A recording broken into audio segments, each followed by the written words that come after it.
this week, just going through, and just as I was praying into what to kind of go through, knowing that we're going through the dangerous church, I just couldn't kind of get away from what Ethan touched on last week. So I really want to go back to that, break it down some more. There's so much overlap between what he was speaking and all the things that we've been going through over these last few weeks.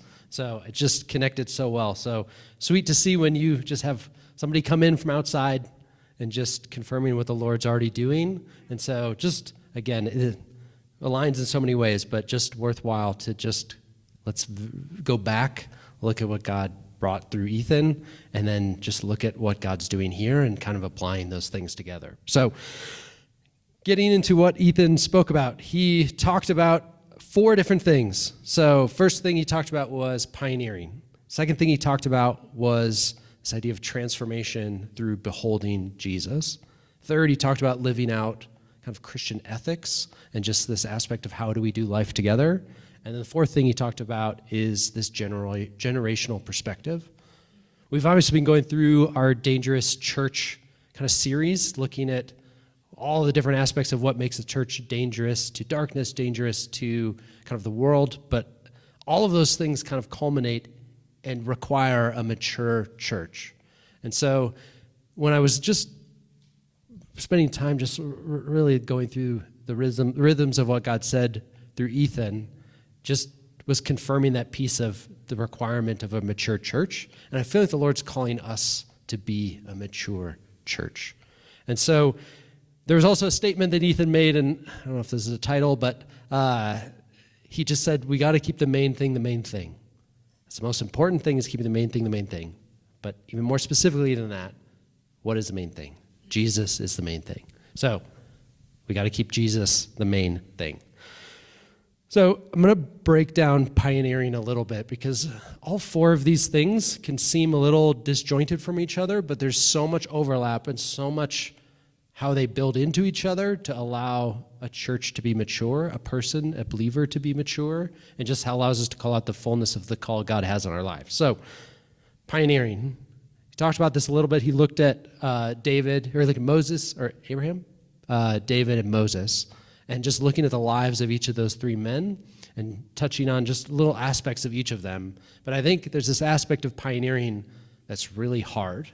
This aspect of pioneering that takes a lot of time.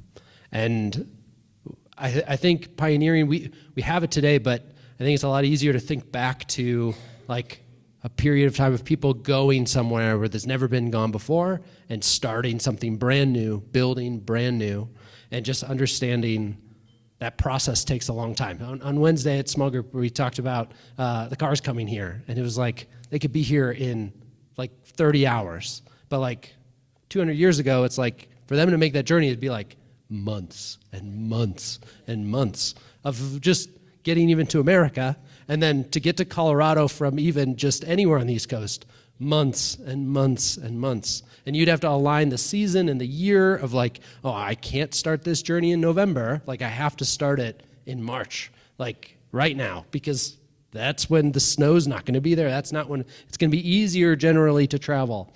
And so just looking at that and seeing this aspect of like God has called us to be a pioneering people. I think Ethan said that, but I also think there's this aspect of pioneering that's necessary to just be a believer. And I think there's this, it just aligns so nicely with the patience of God. I think in our modern world, we've done such a good job making all these things around us so much faster. A lot of that is because, again, going back to this is starting to get into the overlap, the generations that have gone before us that allow us to build upon the foundations that they've started to make it so that Colorado is not a hard place to get to like it was 150, 200 years ago.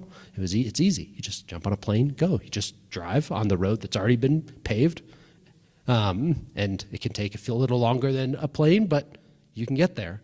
You're not worried about any bandits on the road or anything. It's just the law has already been laid on this land. And so looking at this aspect of, again, God is patient, and I think sometimes we can live in juxtaposition, or our perception of the modern world and all the things that happen in it can live in juxtaposition to God's character and who he is and how he calls us to live out our lives and how he operates.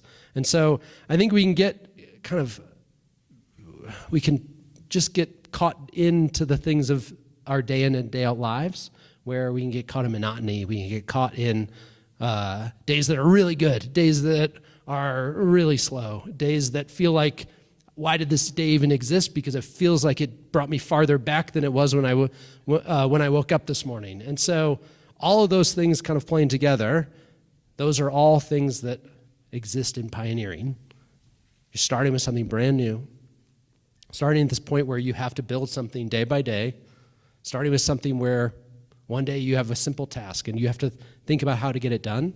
So just looking at how God takes our lives and he's really calling us to pioneer them for him. And so I want to look at Philippians 1, verse 6. It says, being confident of this, he who has began a good work in you will carry it out until the completion of the day of Jesus Christ. So he started a good work in us, and he's going to carry it out until the completion of the day of Jesus Christ. How long is that? It's a really long time. It's going to take till that day for it to be done. So it's not quick. It doesn't take a day. It's not going to be, it's eternity.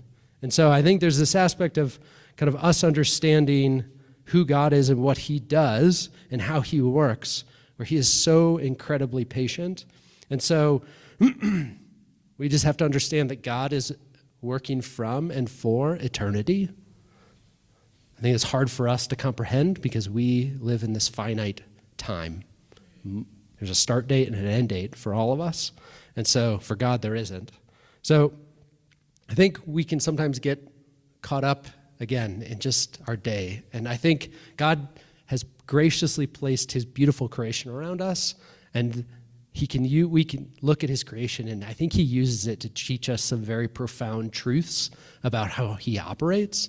So looking at a tree, how a tree works. A tree takes a real long time to grow from a seed, very long time. But also looking at how it grows, it really only grows for 6 to 8 weeks of the year. So beginning of summer, that's when the tree grows. The rest of the time is solidification, because if it grows too fast, it's not going to be able to support its own weight. If the fibers in it don't solidify, they're not going to be able to support the next round of growth that happens. Next thing, looking at fruit on a tree. Fruit on a tree, just going through this, like, what do you think is more important? Are the sunny days more important, or are the cloudy, rainy days more important? Are the storms more important? Equal. They both play their part. So looking at our lives, looking at the things, again, that God brings about in us, it's important for us to understand that we need to understand our reliance on God in every single season, in every single day, whether it's a monotonous day, whether it's an extremely productive, wonderful day, or whether it's the day that just feels like I cannot wait for it to end. And so I'm going to go to Matthew 7:24 through 27, and just talk about just this verse where Jesus is speaking to a bunch of people. So he says, therefore, everyone who hears these words of mine and puts them into practice is like the wise man who built his house on the rock. The rain came down, the streams rose, and the winds blew and beat against the house. Yet it did not fall because it has its foundations on the rock.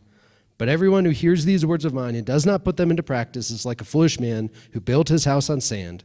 The rain came down, the streams rose, and the winds blew and beat against the house, and it fell with a great crash. It's important to understand in that verse, the storms are happening regardless of if you're saved or not. The things in life are going to happen to you. You just becoming into relationship with Jesus, you becoming saved, doesn't mean your life is perfect.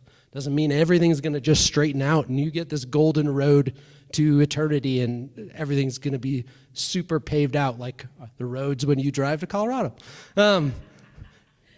That's not how life works. And so it's important for us to understand we have the opportunity to respond, to build our house on him, abide in who he is, abide in him, or not. And our life is going to be a reflection of those things through the days and the seasons. And so it's really important for us to understand in pioneering, there's this aspect of maturity is us understanding the bigger picture of who God is, allowing him to imprint himself on us, allowing him to really us to see eternity. And so gets into this aspect of now us getting into Ethan's second point of transformation through beholding. The only way we do this, the only way this whole thing works is by relying and setting ourselves with Jesus. That's it. The only thing. And so David said this well, Psalm 27, verse 4. He says, "The one thing I ask from the Lord, this only do I seek, that I may dwell in the house of the Lord all the days of my life, to gaze on the beauty of the Lord and to see him in his temple." This aspect of dwelling in someone's house. When you're with someone in their house, you have the opportunity to see how their life lives. You have the opportunity to grow in your relationship with them. It's like we all grew up like in our parents' house, and they help shape us. They help grow us. They help build us into who we are today. And there's this aspect of us being able to then go and so for us to just be with the Lord, wanting to desire to be in his house, it means we desire to have him we want to be a part of what he's doing. We want our life to be rooted in the things that he's doing. And so only by focusing on Jesus are we transformed. 2 Corinthians 3, 17 and 18 says, "Now the Spirit of the Lord, and where now the Spirit is the Lord is the Spirit, and where the Spirit of the Lord is, there is freedom. And we all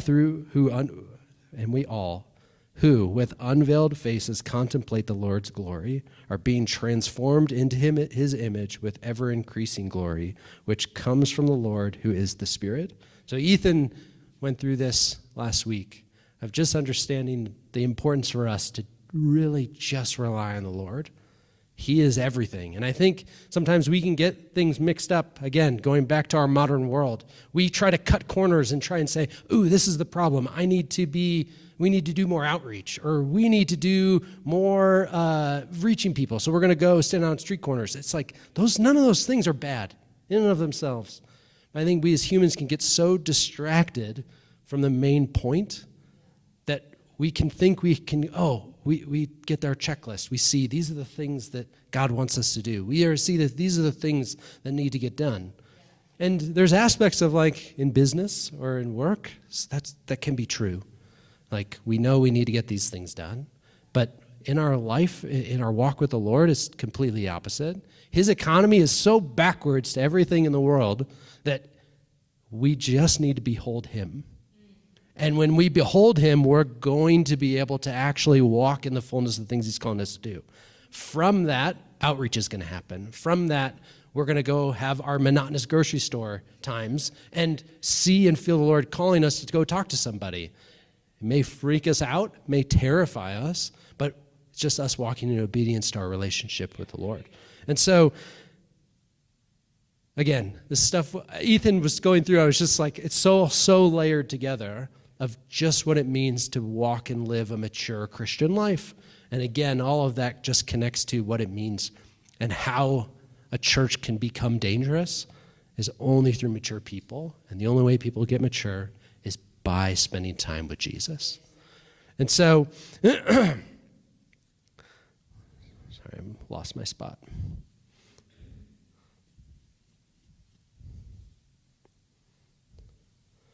So there's a ton of verses that I have here. I was really just trying to figure out where to go next. So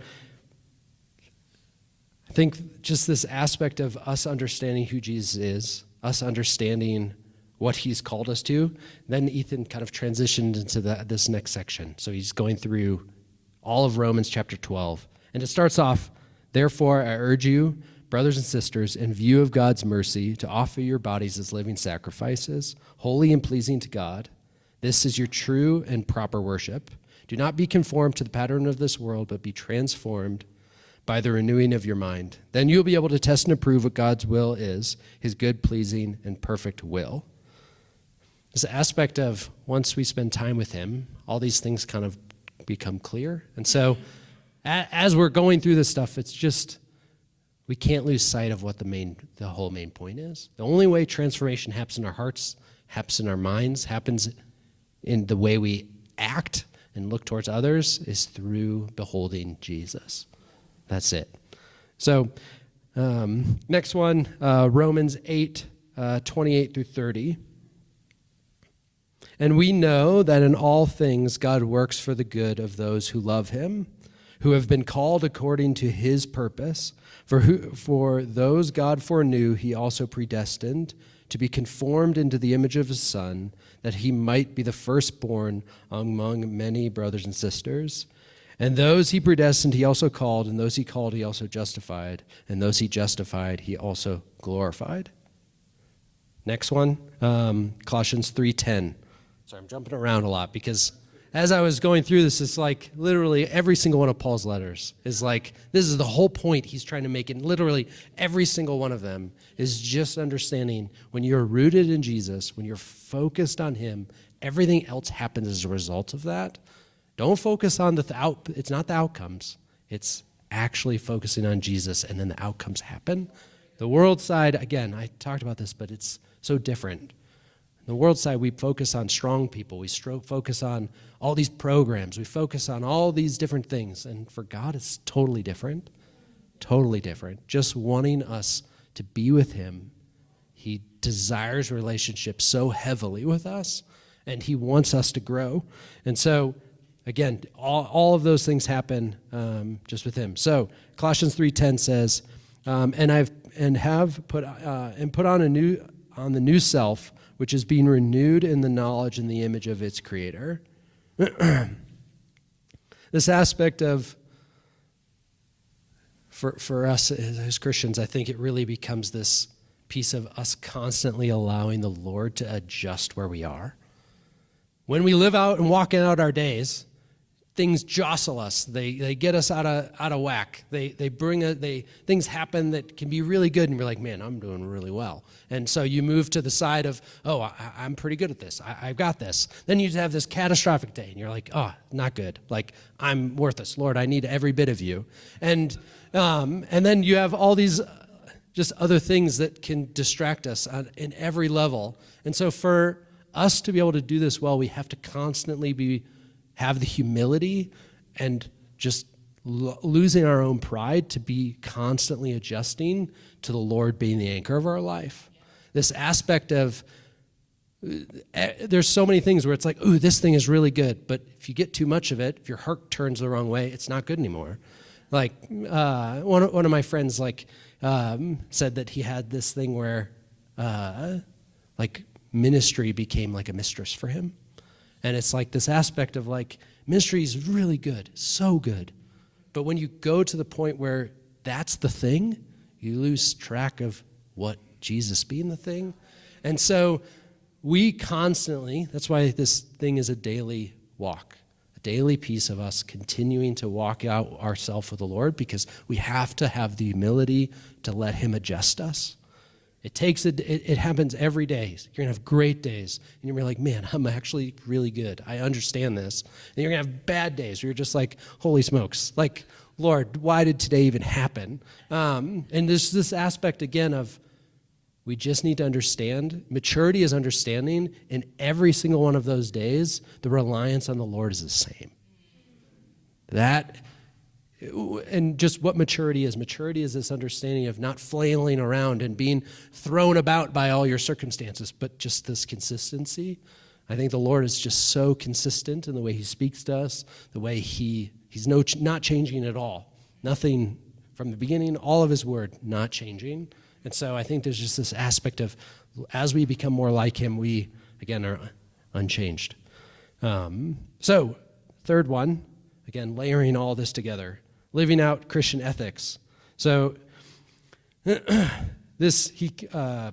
continued to go through Romans chapter 12. Really kind of verse 9 through the end of that chapter just talks about what it looks like, all the things we have to do to live out our calling.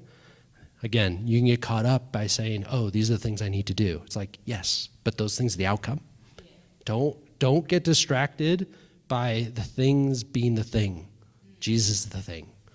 It's so important. We're so good at getting just like squirreling off to those moments of like, oh, that's the thing. I need to do that. I need to be better at that. And that's when we get tired. That's when we get like we're the one trying to keep all this stuff up. Again, Jesus says, what? My power is perfect in weakness. So just this aspect, again, his economy is so different. So I'm going to read Galatians 5:22 through 26. But the fruit of the Spirit is love, joy, peace, forbearance, kindness, goodness, faithfulness, gentleness, and self-control. Against such things there is no law. Those who belonged to Christ Jesus have crucified the flesh with its passions and desires. Since we live by the Spirit, let us keep in step with the Spirit. Let us not become conceited, provoking, and envying each other. So again, going back to verse 22, it says, but the fruit of the Spirit, it's his fruit. It's not our fruit, it's his.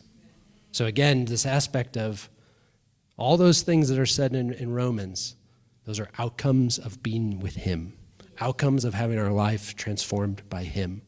And so all these things, I think we can get so good at trying to upkeep them, trying to be them. And some days that's going to happen. Some days you are going to have to do it because you're so done, you're so tired. But again, you let the Lord be the one to renew it. So, again, it's only possible by abiding in him. Next one we're going to go to is John 15, 7 through 12.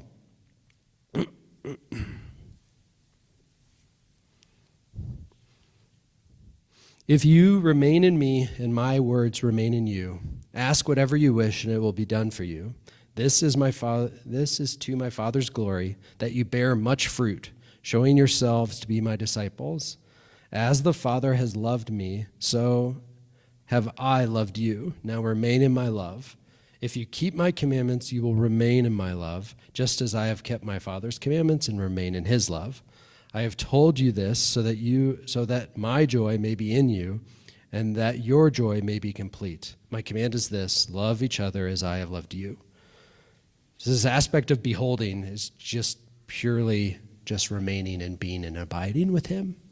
Out from that, everything else flows. I think once we start to do these things, you start to kind of live in the inheritance of generations.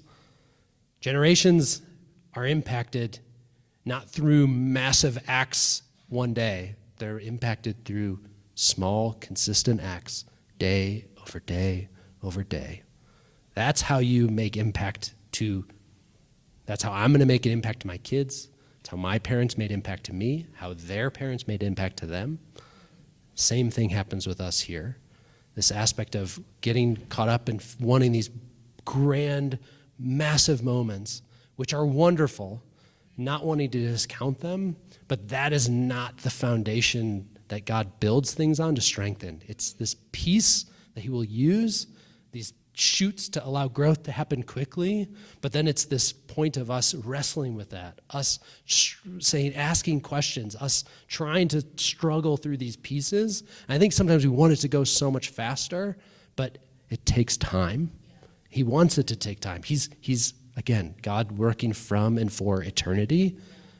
He's made us, and I think if you look at even just creation, this aspect of the more complex creatures are, the longer it takes them to mature. So it's like flies, it's like, what? How long do those things live? Like, it's like 3 days once they're, and then they're so quick. And then like us, it's like we wouldn't last any time in any other, just because of how long does it take for a kid to grow up? Like, when is a kid grown?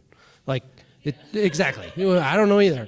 And so, but this aspect of just how important it is for us to not just get caught up or discouraged by the long days or the slow days, and just understanding that God is constantly pioneering people. Like, we have this, as I was just wrestling through it this week, just this aspect of we get to live on top of all the things of the people that have come before, all the roads that have been built, all the houses that have been built, all the technology that's come out.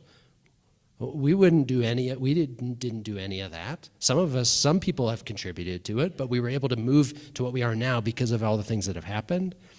And I think there's just this aspect of us, but humans, the way we are born, we start with nothing, completely naked, no maturity, no understanding, every time, and God consistently just wants to cultivate people. I think he loves it. I think he teaches us it as parents, where we thankfully do not have as many kids as God does, because we would just be, or has done it as many times as he has. Like if you just think about it, the amount of generations that have happened, the amount of people that have had to start from this point of nothing, everybody, we all start from a point with zero understanding, zero anything, and we have to grow ourselves into maturity. Thankfully, the important bit is that it doesn't take maturity for God to use you. And it's so crazy. Again, just this aspect of the world thinks you have to do all this stuff. You have to train. You have to do all these things. Nope. The second you are saved, the second your life has been redeemed by Jesus, you are of worth, you are of value. Doesn't mean you get caught in this trap again of saying, oh, I need to mature my life before I'm able to even make an impact. Nope, wrong. Not how it works. That's, again, this aspect of taking what we hear and taking it a little too far and not letting the Lord balance what he's calling us to do. So just this aspect of so important for us to just rest in his peace, his grace, his forgiveness, rest with each other, knowing that we are sinful, fallen people. Every single one of us here are going to make mistakes. For us, again, to live out this life together, we can't do it on our own. He wants us to live in community with him, but also with each other. And so we're going to mess up. It's going to cause an immense amount of humility for us to be a mature church. We're going to make each other mad. We're going to offend each other. We're going to do things and be like, and we're going to also do things and be like, that was amazing. Like, so encouraged, so good. It takes all pieces of this stuff for maturity to happen. And so I think sometimes we can get hurt by things. We can have great things happen, and it shapes us. But again, those things are, God is working. God is doing things. And so this other aspect, I think, is really important. I was wrestling with it of just, we have today more access to other people's revelation than ever before. Again, we want Sunday morning to be a time where we encourage one another, where I can come up, stand here, have the privilege to speak God's word to you. But external revelation, other people's revelation, cannot be your only revelation. It can't be. You have to spend the time on your own. There's a point where it's good. Looking at how trees grow. When you plant a brand new tree, you put a stake in the ground next to it. You attach it. That stake helps hold the tree up. It's important for us to get revelation from other things. When trees and things break because of storms, you're going to have to put them back together and hold them back, like with attached sticks and stuff to it to hold it. It's important. But again, there's this aspect of we can't just let everybody else's revelation be the revelation we hold on to. It will hamper our growth. It'll make you sit in a state where you feel stale. You need to spend time with the Lord on your own. He wants to use you. He wants to bring you into maturity where you grow in your relationship, where he can do that, and you allow that to happen. And so, again, I just want to touch on this piece because it's so important for us to understand that for us to become a dangerous church, for us to become a mature church, it's important for us to understand, again, God's economy is so different. So if you turn to 2 Corinthians 12:9, he says, "My grace is sufficient for you. My power is made perfect in weakness.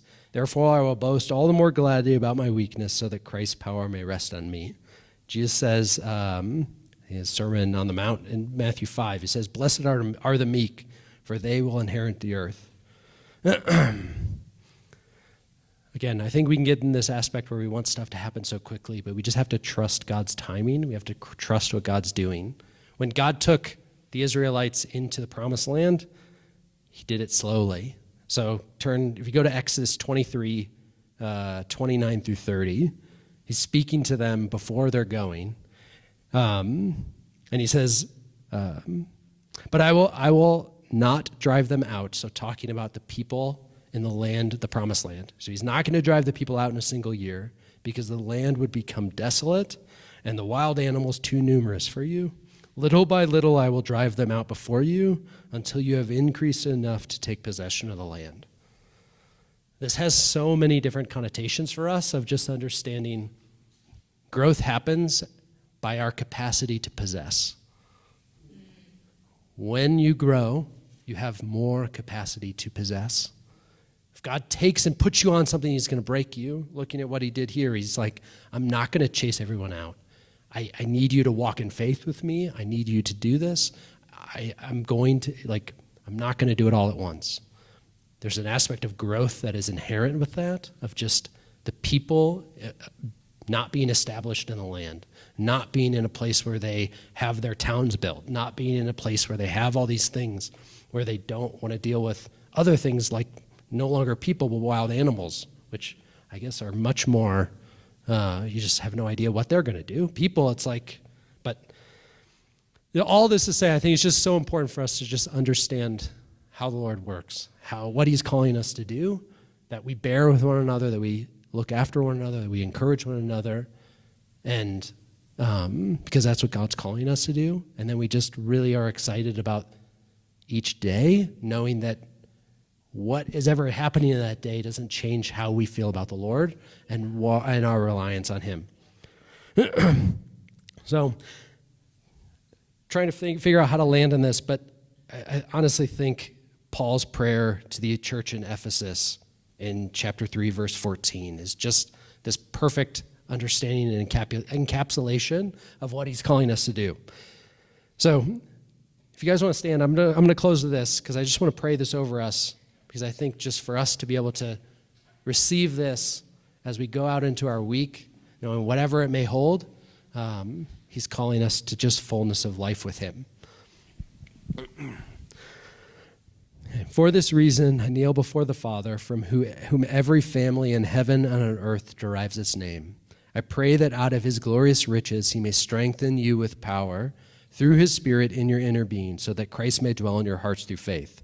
And I pray that you, being rooted and established in love, may have power together with all God's holy people to grasp how wide and how long and how high and how deep is the love of Christ, and to know this love that surpasses knowledge, that you may be filled to the measure of all the fullness of God.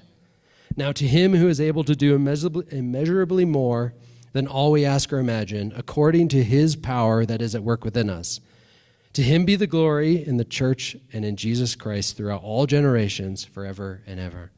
Amen.